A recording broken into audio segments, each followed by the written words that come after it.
When a strange blue light takes his friends away, Seth struggles to prove his innocence when he finds that one of his friends is back from the dead. The movie opens in Patton, Maine, on the 13th of October. Seth Hampton hastily drives to his friend Mark's house. He gets out of the car and rushes to his friend Mark's front door. He knocks on it until Mark opens the door. Mark notices that Seth looks scared and asks him what happened. Seth looks out the window and tells him that something bad is coming. Mark looks at Seth, confused, and asks where their friend Rob was. He replies that Rob was taken by a strange blue light.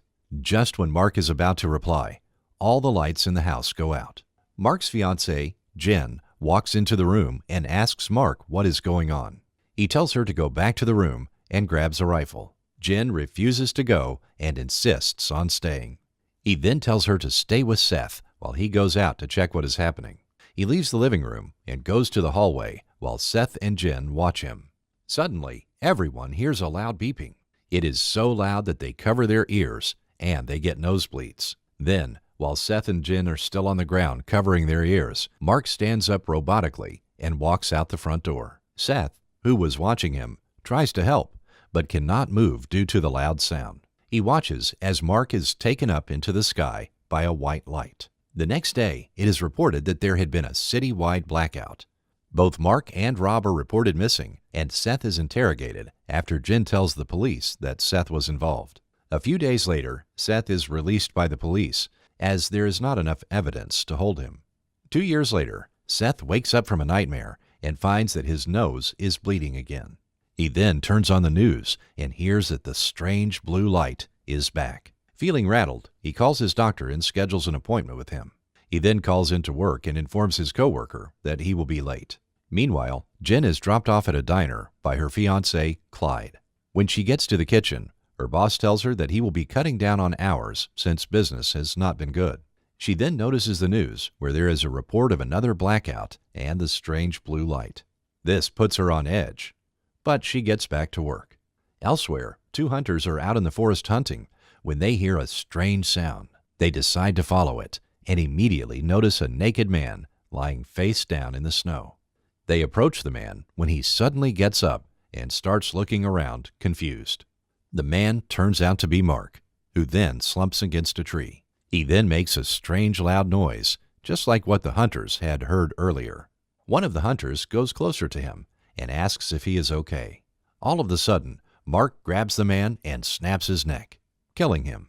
The other hunter tries to load his gun to defend himself, but Mark manages to tackle him and shoots him in the head, killing him as well.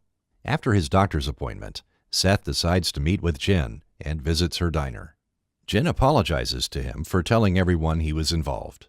She admits that she does not remember much from that night. He is not happy with the apology and tells her that she has made it seem like he knew what was going on. He then gets up to leave and tells Jen that he has a feeling something bad is about to happen. Meanwhile, Mark arrives at a gas station with the gun he had taken from the hunters. He goes inside the convenience store and asks the clerk where he is.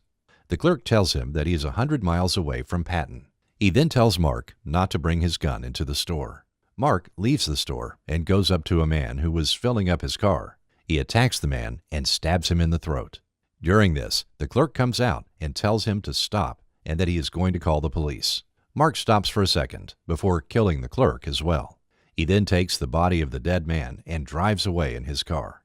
Back in Patton, Seth gets to work. His coworker asks him why he didn't come to the party he had hosted. He replied that he did not want to. His coworker tells him that he needs to get out of his house to feel better. Then his boss confronts him and asks him why he is late. He tells him that he had a doctor's appointment and can stay later.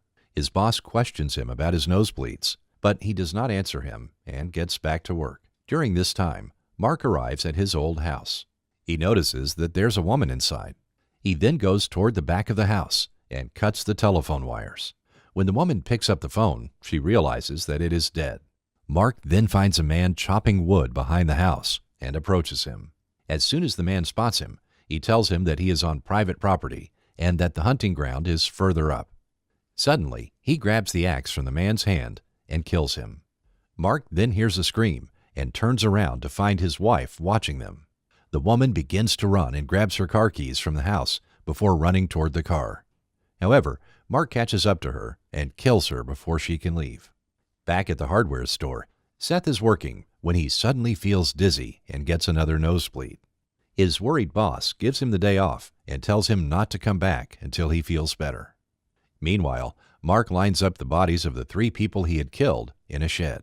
He opens his mouth to scream, and a strange black parasite comes out of his mouth and attaches itself to the woman's body. Her mouth starts to foam, and her body starts convulsing. At the diner, Jen notices the reporting of the 2 murders and instantly becomes worried. She tells her friend that Seth had warned her that something was going to happen, and she thinks the murders are related to that.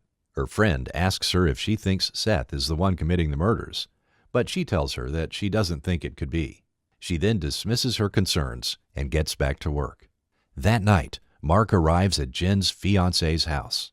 He knocks on the door, and Clyde answers it. He immediately recognizes Mark and asks him what he is doing in front of his house. He then tells Mark to leave before Jen gets back. Mark suddenly attacks Clyde, who fights back and quickly gets the upper hand. He manages to overpower Mark and beats him until he is curled up on the ground. He then gets away from him and tells him he is going to call the cops. Before he can call the cops, Mark gets up and attacks Clyde and kills him as well. Just then, the house phone rings and Jen leaves a voicemail for Clyde. She tells him that she is coming home soon. Mark quickly cleans up the mess and hides Clyde's body before Jen gets home. Jen arrives home with her friend and immediately notices a strange truck parked in front of her house. She tells her friend that she does not recognize it. Her friend assures her that it must belong to one of Clyde's friends. Jen agrees and goes inside the house. She notices something is off and calls out for Clyde. When she receives no answer, she goes upstairs. She searches for him everywhere, but does not find him. Just then, she hears someone moving downstairs and runs to check. She notices that the front door has been left open. She quickly shuts it and leans against it when suddenly the TV turns on. Jen feels scared, but still goes to shut it off. Then, Mark appears behind her. As soon as she turns around, she notices Mark. She immediately hugs him and begins crying. She asks him where he's been for the past 2 years. He tells her that he is back to give Jen the family that she had always wanted.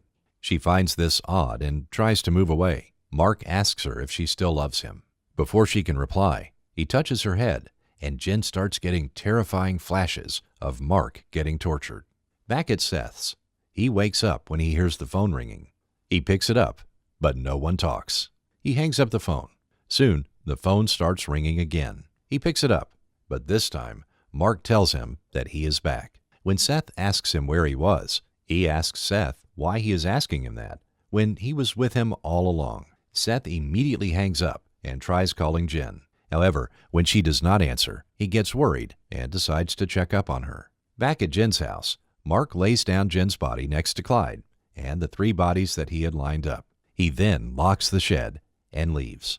After a while, Jen regains consciousness and notices the bodies around her. She starts screaming for help.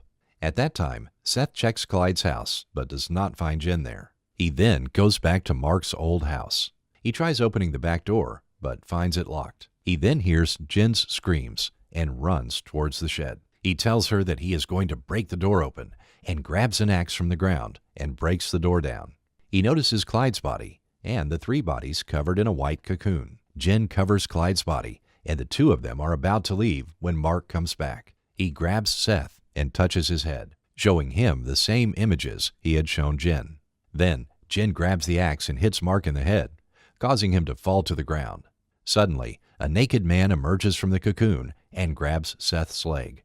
Seth manages to free himself by cutting the man's hand off. Just then, Mark wakes up and Seth tells Jen to run. She runs back into the house and hides in a closet. Mark chases her and finds her. He then tackles her and pushes her onto a bed. The parasite comes out of his mouth and attaches itself to her genitals. Hearing Jen's screams, Seth chases after her and finds her on the bed. He attacks Mark and shoots him in the head using a rifle he found in the house. With Mark dead, the 2 of them begin to relax when they hear someone moving downstairs. Seth gives Jen the gun. He goes down with the axe and finds that another person has come out of the cocoon as well. He attacks the woman and manages to kill her. Suddenly, he hears Jen scream and finds that Mark has gotten up once again, and the parasite has made its way into Jen's mouth. Seth cuts off the parasite, grabs Jen, and takes his car to get away from Mark. While driving, Jen attacks him. Seth realizes that Jen's body has been taken over by the alien parasite as well, and gets out of the car. He waves at an oncoming car and stops them. He gets into the car, but Jen attacks the driver and kills him. The movie ends with Seth tackling Jen and bashing her head with a rock before he is shot dead by police. If you enjoyed this movie recap, make sure to hit the like button. And if you want to see more of these, subscribe to the channel and check out our other videos.